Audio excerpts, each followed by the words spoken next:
Chapitre 17. Le cobra blanc. K venait de changer de peau pour la 200e fois depuis sa naissance, et Mowgli, se rappelant qu'il lui devait la vie, accourut l'en féliciter. Mowgli lui portait toutes les nouvelles de la jungle. L'adolescent s'assit au milieu des grands anneaux de K comme dans un fauteuil vivant. Ils parlèrent et jouèrent ensemble, puis K lança en l'air Mowgli, suivant l'habitude, à 10 mètres en riant. Mowgli se releva et suivit K vers la baignade favorite du python, dans une mare profonde et noire comme l'encre. Mowgli s'y glissa à la mode de la jungle, sans un bruit, et y plongea. Il se retourna sur le dos, suivant des yeux la lune et s'amusant à en briser le reflet dans l'eau. La tête taillée en diamant de K fendit la mare comme un rasoir et vint se poser sur l'épaule de Mowgli. Sur le bord, un cobra fila, but et leur souhaita bonne chasse, et il disparut. « Sss » dit K, comme si quelque chose lui revenait à l'esprit. « La jungle te donne-t-elle tout ce que tu as jamais désiré, petit frère ?»« Que puis-je désirer de plus? J'ai la jungle. » Pourtant, le cobra disait, commença K. « Quel cobra? Celui qui vient de filer ?»« Non, un autre, dit K en roulant lentement dans l'eau. Il y a 3 lunes, je chassais aux grottes froides. Un singe s'enfuit et disparut dans un terrier qui menait loin.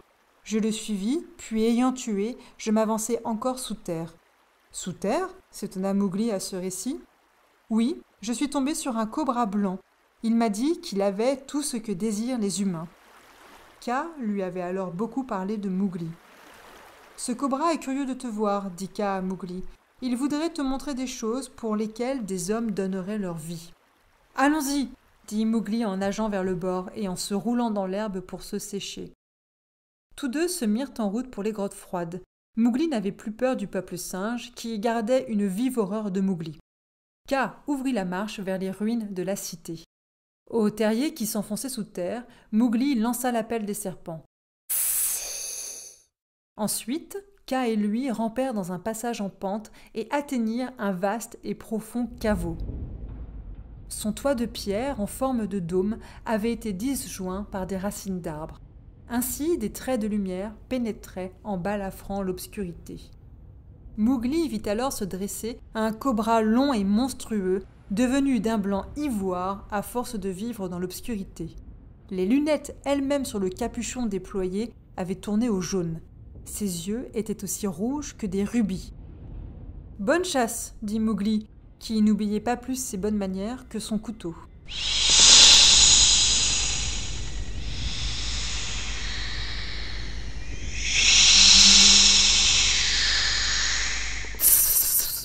Quelle nouvelle de la grande cité du roi au formidable mur? Demanda le cobra blanc sans répondre au salut.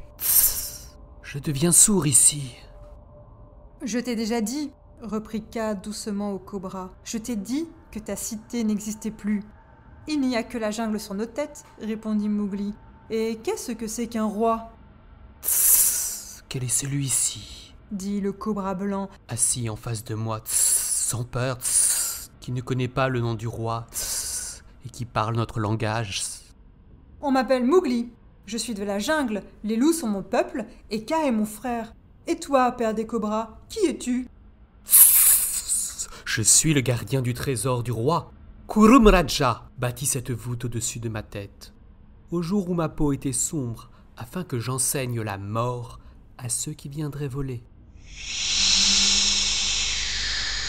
On descendit le trésor par un trou. Il n'y a pas de richesse comme ces trésors de 100 rois. On n'est pas venu depuis longtemps. Ma ville oublie. Il n'y a pas de ville, dit K. Lève les yeux, les racines des arbres éventrent les pierres.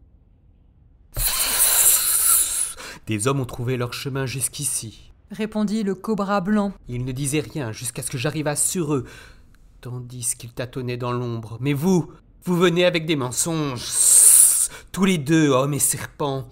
Et vous voudriez me faire croire que ma cité n'existe pas, que ma garde est finie? Moi et pas un autre, je reste le gardien du trésor du roi. Ma cité est morte. Baissez-vous alors et prenez ce que vous voulez. Je ne vois rien ici à emporter, dit Mowgli. Regarde encore et vois ce qu'auparavant nul homme n'a jamais vu. Siffla le cobra. Mowgli observa le caveau, puis ramassa sur le sol une poignée de quelque chose qui brillait. « Oh !» dit Mowgli en relâchant des pièces d'or. « Les humains aiment cette chose jaune. » Le sol du caveau disparaissait sous une montagne de modets d'or. Mais Mowgli ne comprenait pas ce que ça voulait dire. À la fin, il découvrit un objet captivant enseveli dans l'or. C'était un ancus, l'aiguillon à éléphant avec un rubis au sommet. Le cobra suivit de près et dit « Cela ne vaut-il pas la peine de mourir pour le voir?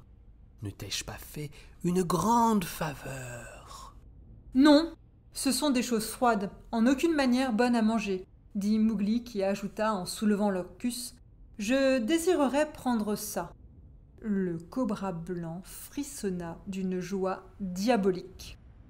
« Oui, dit-il. C'est à toi jusqu'à ce que tu partes. »« Mais je m'en vais maintenant, lui dit Mowgli. »« Regarde alors à tes pieds.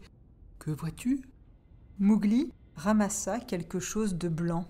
« Ce sont des têtes d'hommes, dit-il avec calme. » Et ils vinrent aussi pour emporter le trésor. En un éclair, Kaa s'élança au-devant du cobra. « Il n'était pas question de le tuer !» cria Kaa. « Silence, gros tueur de singes !» répliqua le cobra en s'approchant du python. « Je n'ai qu'à te toucher au cou et tu meurs. Jamais humain n'est venu ici qui s'en soit allé respirer encore. Je suis le gardien du trésor de la cité du roi. » « Mais je te déclare à toi, ver blanc des ténèbres, qu'il n'y a ni roi ni cité, » lui dit Kaa. « Il y a toujours le trésor, » répondit le cobra. Voyant le danger, Mowgli s'arma de l'ancus. D'un geste rapide, il le lança entre le capuchon et le corps. L'ancus cloua le cobra sur le sol. Kaa tomba alors de tout son poids sur le cobra, le paralysant du capuchon à la queue. « Tue !» dit Kaa à Mowgli qui tenait son couteau. « Non !» dit calmement Mowgli qui ramassa l'ancus et rendit la liberté au cobra blanc. « Je suis déshonoré, » siffla le cobra. « Tue-moi !»« Il a été trop question de tuer ici, dit Mowgli.